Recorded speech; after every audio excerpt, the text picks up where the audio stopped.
Now that we've completed the unit circle, we can actually use those values to start graphing the trig functions on an actual kind of coordinate plane. So just a quick reminder what a max and min are, so stuff that we've already done previously. Remember that a maximum or relative maximum is a point that is higher than everything around it. So we would say that these are kind of like our peaks. And again, we want it to be higher than the things that are relative to it. So if we take a look at this, there's clearly one point on here that is higher than all of the other ones. It's this location of pi over 2 comma 1. Then we also have valleys, which are lower than everything relative to it. So those are our valleys.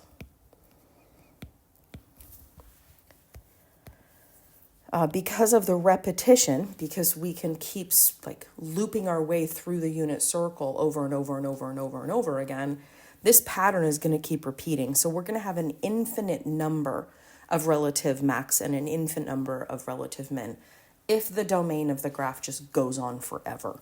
So in this case, we end up with 3 pi over 2 comma negative 1. And then we would have, like I said, an infinite amount of those. Okay, even and odd, this hasn't changed. We went through and we discussed this back in the previous unit. Basically what this says is if you have an even function, it's going to be symmetric to the y-axis. Ultimately, if you have any point x comma y, it's going to have a partner point directly across the y-axis where the y value is the same, but because you're now on the other side of the origin, the x value has changed. So really big thing is y's are the same, x values are opposite of each other. Now, if we take a look at the odd function, this is symmetric to the origin, or it's got rotational symmetry. In this case, any point on one side of the origin, so this would be a positive x value and a negative y value, just based off of the nature of where it's located, it's going to have a partner through the origin, equidistant, but this time, since the x is left, the y is now up, you'll see that both of the signs change. So what was a positive x over here has now been flipped to a negative x. Likewise, what was a negative y has now been flipped to a positive y. Okay, moving on. Actually graphing the sine function. So graphing the sine function, we're going to use what we know about the unit circle. So I'm going to go ahead and grab our unit circle. There are an infinite amount of locations on the unit circle. We're just going to focus on the axes to help us out for sine and for cosine. So I'm just going to take a minute. I'm going to fill in the locations just at the axes, and then we'll come back and grab those values. So you might want to pause, draw a little one, put the axes information on, and then let's see if we can pull this from the graph. So, and I'm going to use the exact same thing when I do cosine. So I just went to the axes. I know if I'm in a radian of 0 or a radian of 2 pi, then the point is 1 comma 0. So what I'm going to do is I'm going to identify that the input value, so the x, is what I'm going to be plugging in. So I'm going to highlight those guys in yellow. So back here, my radians are going to be my x values. Now I'm only going to focus on those. I put pi over 4s in here as well, but I don't need those. I'm just going to look at the axes, which is going to be plenty of information. I won't need any more than that. Then I want to do sine. So my y value is going to be the sine of that angle. As a reminder, sine is the y value. So I'm just going to go to these points and I'm going to grab the y values at those locations.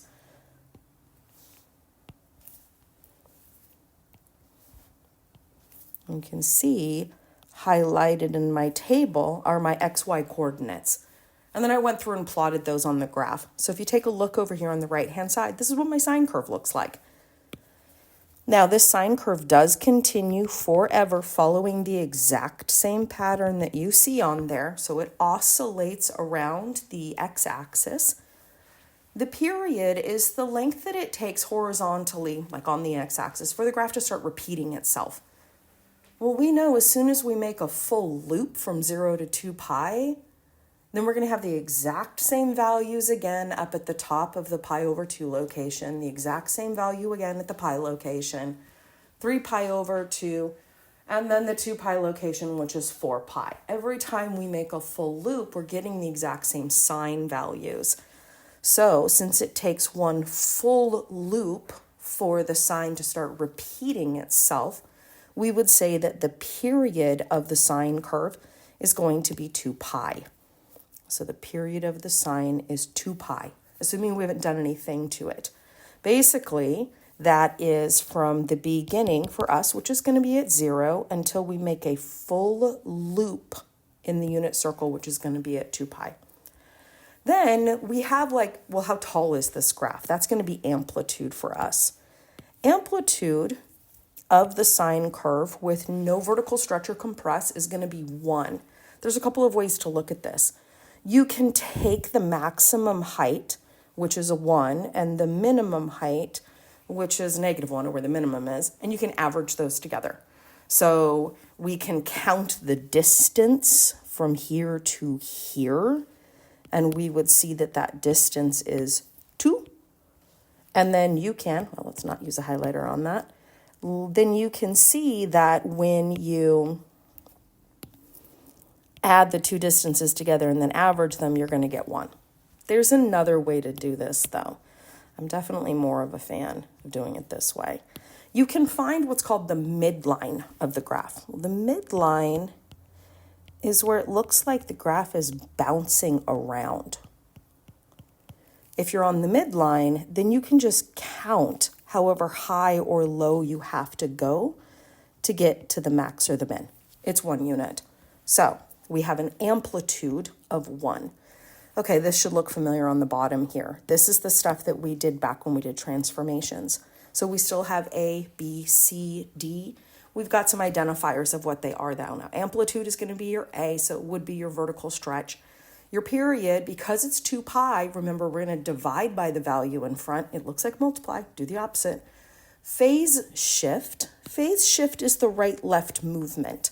So this is right or left. And then vertical shift is still up or down. What's really cool about vertical shift, though, this tells you where the midline is. So this is that line that it looks like your graph is bouncing around between. Okay, let's actually do an example. So the first thing that I would do, and there are a couple of ways to do this, I'll show you one in the video and then one in class. The first thing I would do is probably rewrite this so I can see all of the values. So here's my 2 sine. I want to see the b, x minus pi, and I do want to see a d value there. So what I can do is I can actually just create the table of values that we did before. So I'm just going to copy those down, just the ones that were on the axes. Now, I know one of the things that helps me immensely is that I just draw a basic sketch of what the parent looks like. So right there in that orange box. I know that a sine curve is going to start at 0, 0. It's going to go up to the high point, then it's going to come back to the midline, then it's going to dip down to the low point, and it's going to go back to the midline. I like to have the little sketch of it in front of myself because then I can just pull the values off of it, knowing that these are all on the axes. So my first blue point would be 0, 0. My second blue point, top axis, pi over 2. The highest this thing is going to go is 1. Then I'm coming back to pi and I'm at 0. 3 pi over 2. Now I'm at -1. And then I want to finish my loop and I'm at 0. That's where all 5 of my blue points are on my little curve. You can also go back to the previous page. Your parent points are always going to be the same. Now, I'm going to take what I know about transformations. So what I know about transformations, I'm going to take my x value and I'm going to divide it by my b, which in this case was 1. And then I'm going to do the opposite of c. So it looks like minus. I'm actually going to plus. Then for my y's, I'm supposed to take my y and times it by 2, and then I'm going to add 0. Now, for me, I actually show this work because I want to make my life as easy as possible when I'm graphing. So if I divide by 1, take my x values, divide by 1, that's just 0. 0 plus pi, that's pi. 0 plus isn't going to help me. Okay, pi over 2 divided by 1 is pi over 2. and then I'm going to plus pi. Pi plus pi, so divide by 1, 3 pi over 2, plus pi, and then 2 pi divided by 1 is 2 pi, plus pi. I'll come back to those guys in a second. I'm going to take my y's, I'm going to times them by 2 and add 0, times by 2 add 0, times by 2 add 0, times by 2 add 0, times by 2 add 0, and then times by 2 add 0. Okay, now back to my x's. I personally really like all of my denominators to match because then I think plotting is a little bit easier. So if I take a look at this, if I got a common denominator with everything I'm looking at, it would be a 2. So I'm going to go ahead and redo these with denominators of 2. So this would be 2 pi over 2. This is going to be 2 pi over 2 plus pi over 2, which is 3 pi over 2. This is going to be 2 pi, which is really 4 pi over 2. This is going to be 3 pi over 2 plus 2 pi over 2, which is 5 pi over 2. You don't have to do it this way. I just find it easy for myself. 3 pi, which is actually 6 pi over 2. If the denominators match, then you can use those denominators as all of your increments that you're going to use on your x-axis. So I am just going to use one box to represent a single pi over 2. Then I can just count. This would be 2 pi over 2. This would be 3 pi over 2. 4 pi over 2. You can use more boxes if you want to. 5 pi over 2. The way that these are set up, I'm always going to leave it blank for you. You're going to be the one that decides. And then I go to where I need to finish. Okay, now I'm just going to plot these points. Let's go ahead and plot them on the graph. So I'm going to be at 2 pi over 2, comma 0. And then I've got 3 pi over 2, comma 2. Okay, let's put my increments here. That's 2, negative 2. Since you get to decide the increments, you have to make sure that you mark them on the graph so I know what they are.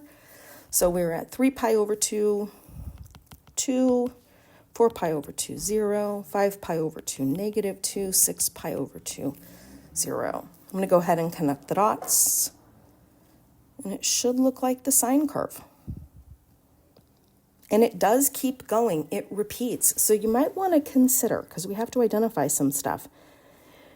All I want to do, basically, is like copy paste what I just did. So now this would continue back up.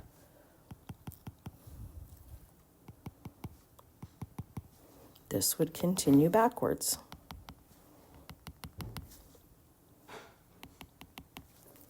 Oops, see, I skipped one. Let's go back. So this is just going to be a continuation of this curve. It keeps going forever.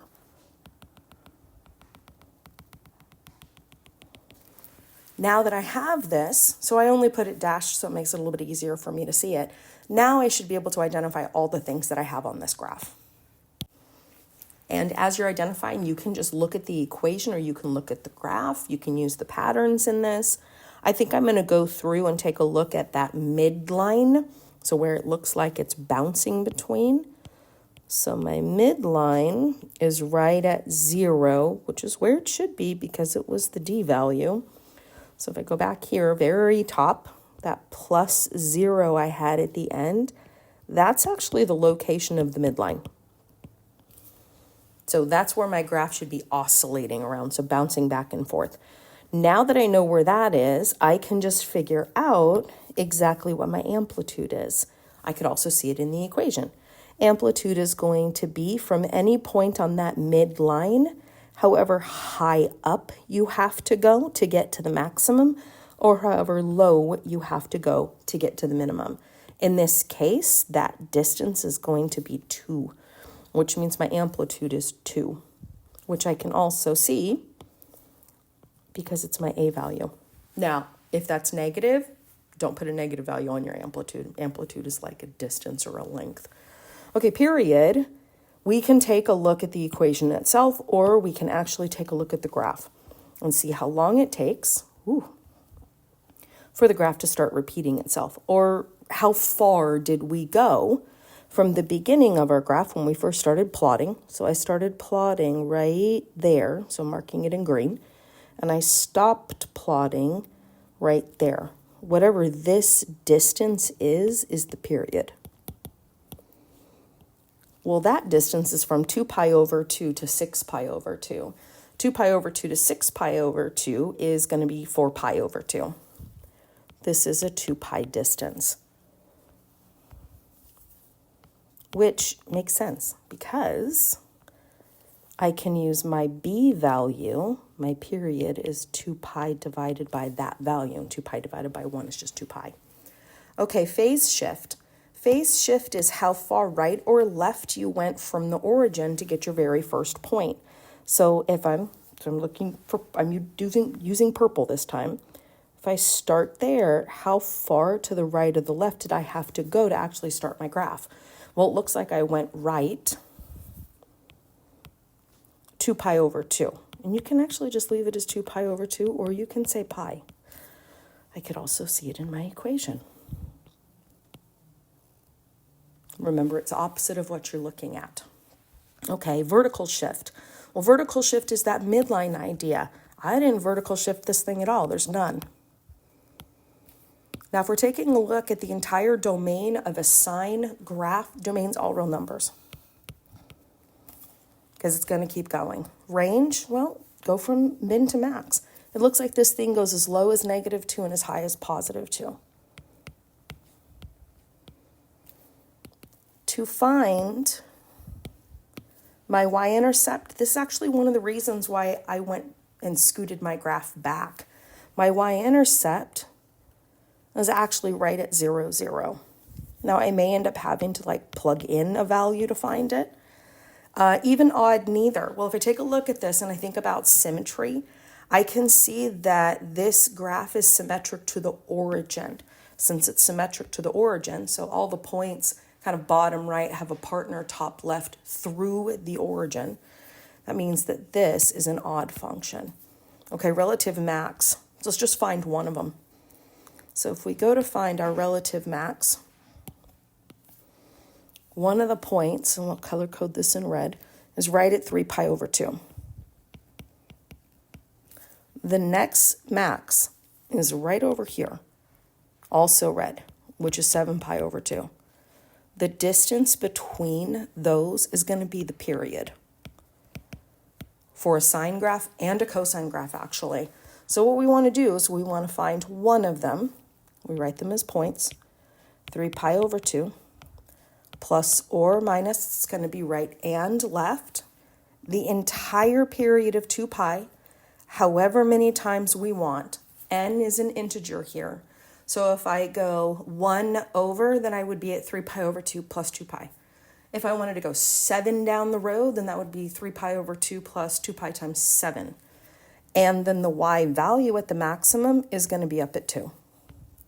So when you write your max or your min, both of them, you actually have to write the pattern that gets you to all of them. So we're going to do the exact same thing for our minimum. So my minimum was here at 5 pi over 2. The next minimum is exactly a period length away. So I just need one of them, 5 pi over 2. Plus or minus, period was 2 pi. However many times you want, that's what n represents. And then the y location is -2. Nice to know about sine curves. There's no asymptotes. So this is none.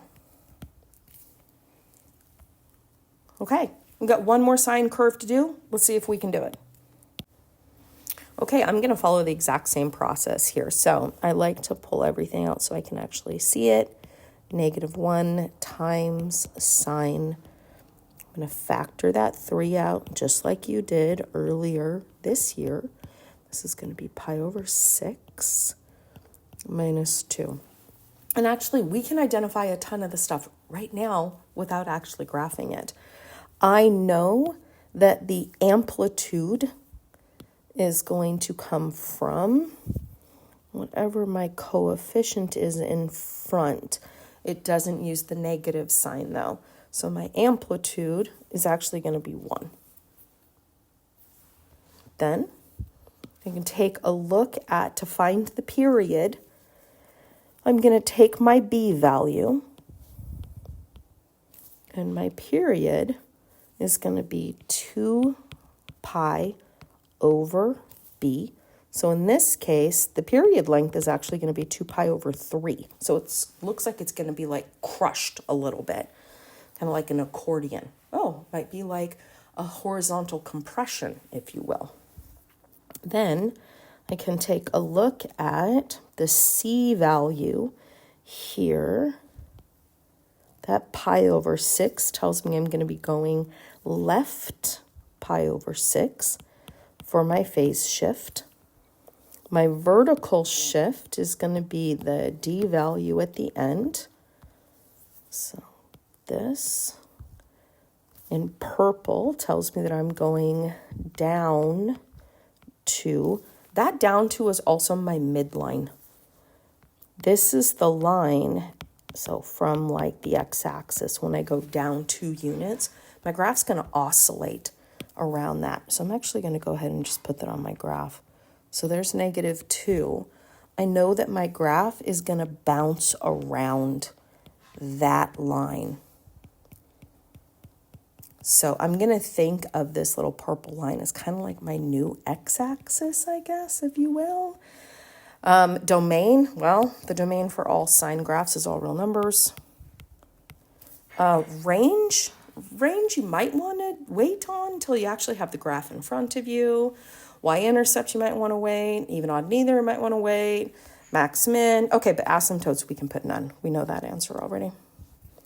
So this is none. Okay, I'm just going to do the same thing. I'm going to pull out my points. So I've got my parent for the sine curve. I know what it looks like. I'm going to grab those values. And again, this is just one way to do this.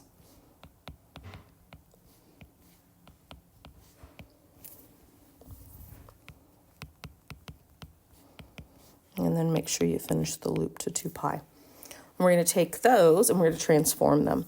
So the x value this time is going to get divided by 3, and then we're going to subtract pi over 6 from it, just like we did first semester when we did transformations. And then our y is going to get times by -1, and then we're going to subtract 2 to it. Okay, why don't you see if you can at least get it set up and then come back and check your points with me. I won't have actually fixed my denominators yet. And remember, you don't have to do that. I do that for myself. I think it makes it a little bit easier. Okay, so here are my values filled in. I am going to take a look just right on my x's right there. I like them to have a common denominator, so I'm going to get a common denominator. I have a 2, a 3, and a 6, which means common denominator is going to be 6. So I'm going to go ahead and adjust all of these if they need to be adjusted to get a denominator of 6. Okay, pi over 6 minus pi over 6 is 0. I don't need a 0 over 6. This is going to be 2 pi over 6 minus pi over 6 is going to be pi over 6. You can also start seeing a pattern come up. So this is going to be 3 pi over 6 minus pi over 6, which is going to be 2 pi over 6. Should have a prediction. 4 pi over 6 minus pi over 6 is 3 pi over 6. If you take a look at these, if I have all of the same denominators, every single one of those from one to the next to the next to the next is growing by pi over 6. Again, I'm a big fan of having the same denominator. I think it makes it a little bit easier. Okay, why don't you go ahead and pause it and get those points on the graph. Come back and check yours against mine. Okay, so this time I decided to do 2 boxes for a length of pi over 6. It doesn't really matter as long as I'm consistent. And I labeled my increments. So if you wanted to use 3 boxes along the x-axis to represent pi over 6, have at it. Totally up to you. But that's why you actually have to label it for me. Okay, now we can actually take a look at this. It looks like the range goes as low as -3 and then up as high as -1. The y-intercept actually hits right on the graph. This is going to be 0, -3. If I take a look at this, this is not symmetric through the origin. That doesn't even have a chance. But if I take a look right down here at the bottom, I do see reflection over the y-axis, which means I'm looking at an even function here. Okay, relative max. We just need to find one of them.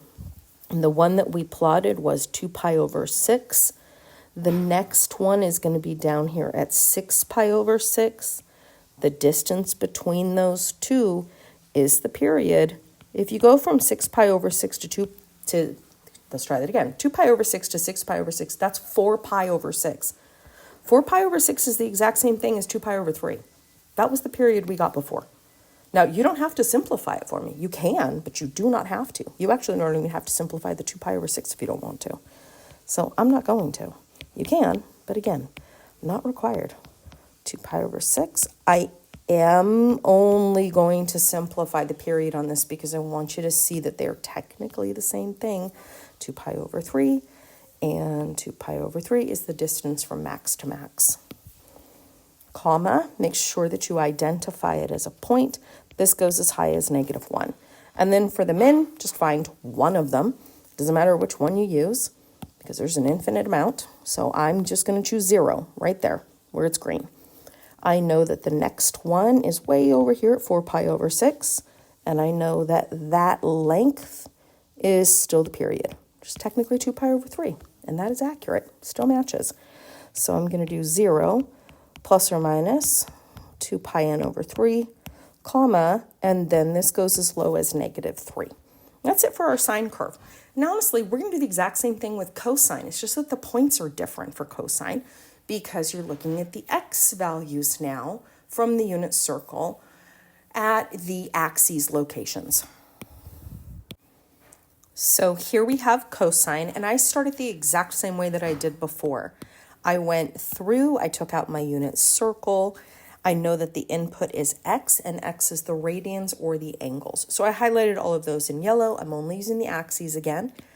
And then I went through and I highlighted, well, y is going to be the cosine value. In this case, I highlighted the x values because that's the cosine value at each one of those radians. These are my new points. We have a ton of similarities between sine and cosine. It takes a full revolution or rotation of the unit circle to start repeating itself. So the period is still it's still going to be 2 pi.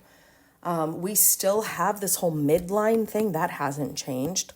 So if we were to take a look at this graph off to the side here, we still have this midline idea of where the graph kind of oscillates between. We can still find the amplitude the exact same way.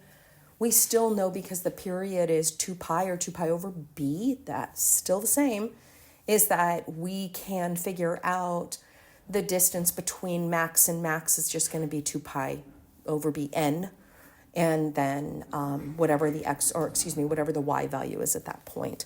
So there's a ton of similarities here. The major difference between them is the xy table and what the basic parent of this looks like. So we take a look at this next guy. I'm going to proceed the exact same way that I did before.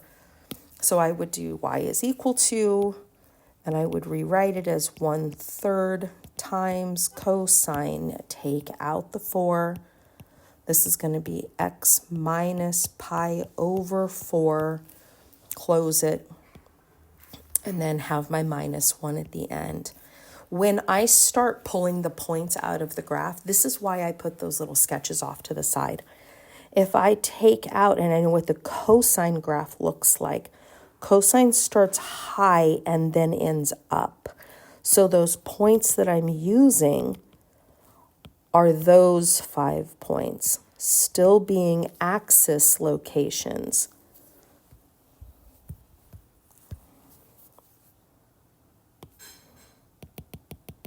So those are the 5 that I'm going to use.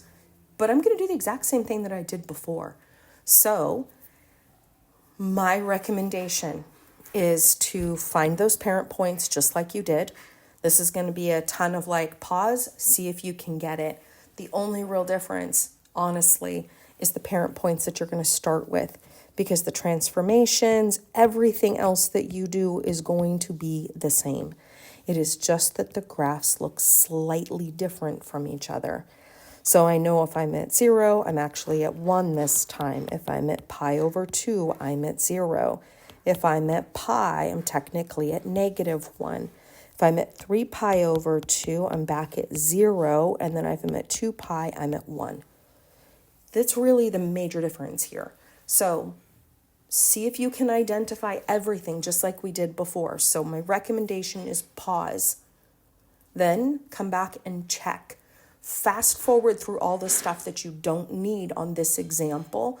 Do the best that you can to fill in everything, graph, all of it. And then come back and put me at double or triple speed. Okay, so I took my parent points. I wrote out what I was supposed to be doing with them. And then I noticed that with the x values, the common denominator would be 8.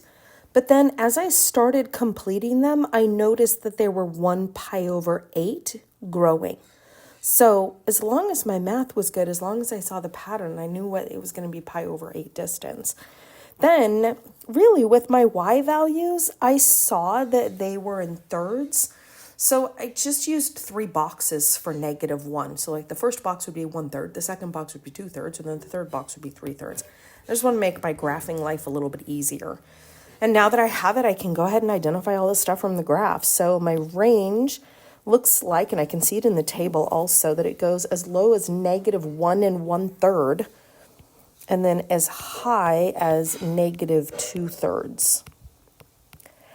I don't know what my y-intercept is, so I'm actually going to back my graph up a little bit.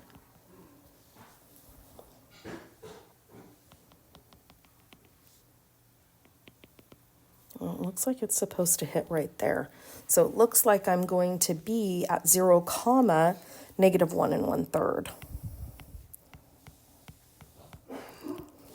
Even, odd, neither. Well, I'm happy that I backed it all the way up there because this is going to be an even function. I can see the symmetry now happening right here. So it looks like it's been folded over the x-axis. Okay, and then relative max, relative min. You just need one of them because we know the distance is going to be the period. So my first relative max I see is at 2 pi over 8, which you could identify as pi over 4 if you want. Plus or minus my period length, we already figured that out. That was pi over 2. So this is going to be pi n over 2, comma, and then the relative max is at a y value of -2/3. I'm going to do the exact same thing with my relative min. I'm going to find one of my low points. Well, I found one of them. It looks like it's at 0.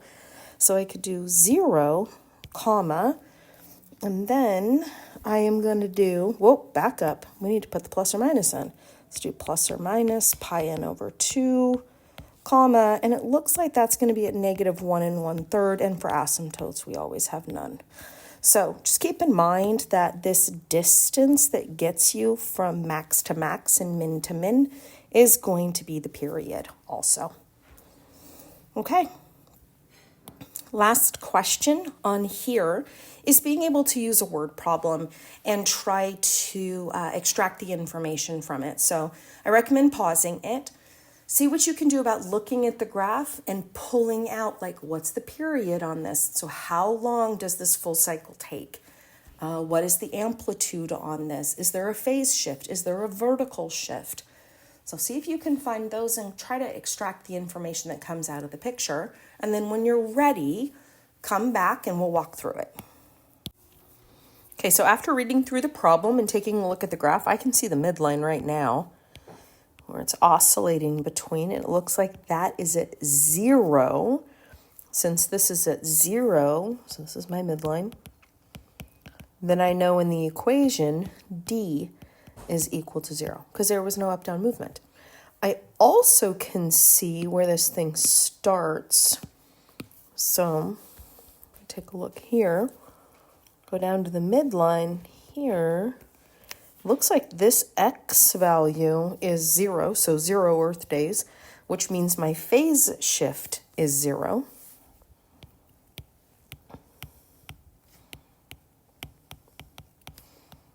Which means C is 0. Okay, I can also see the amplitude in the graph. Well, my amplitude is going to be from my midline to what looks like my maximum right there. So I think that this is telling me that my amplitude, A, is going to be, nope, not 5, 65. And it is positive because it goes up. So it's a sine curve for sure, based off of what it looks like. It goes up first. So I know that my A value is positive 65. And then I can also see that it looks like the period is. So if I take a look, let's grab another color. You can see from the very beginning of my graph all the way until it looks like it's supposed to start repeating itself is going to be 40 days. So it looks like my period, we know, is going to be 2 pi over b. Well, it looks like b is going to be 40. So 2 pi over b. Looks like this is going to be 40 itself. Now, I don't know what b is. I know the period length is 40 for sure. So let's go ahead and solve this. So it looks like b is going to be, if I just exchange those guys, it's going to be 2 pi over 40. Okay, I think I can write my equation now. So I'm just going to plug stuff in where it goes. So I've got y equals a times sine b x minus c plus d. Okay, looks like y is going to be equal to, amplitude was 65, sine curve. My b value that I just found was 2 pi over 40, which I could simplify if I wanted to. It could be pi over 20. And then x minus 0 plus 0. Okay, let's go ahead and clean this up. So that is going to be y is equal to 65 sine pi over 20 x. And then just in case, so people don't know where I got that pi over 20 from, I go up to the red again. I just simplified 2 pi over 40. So this is what I'm going to be plugging in for b into my equation. Okay, now use the equation to estimate the line of sight velocity on day 36. Okay, well the days, let's get rid of the red there. The days are the x's. So all I'm going to do is just plug in 36 for x. So this is y is equal to 65 sine, it's going to be pi over 20 times 36. And I'm supposed to estimate this. I'm just going to type this in my calculator. And then if I take a look at this, if I look at where 36 is not quite in the middle between the two. It's like right here. So I'm looking for something kind of in that vicinity. If you look over, it should be a negative value. So it's okay if I get a negative. Makes sense. Then pi over 20 is technically radians. Make sure your calculator's in radians. Type this in. It's going to be negative 38.206. And then the units are meters per second.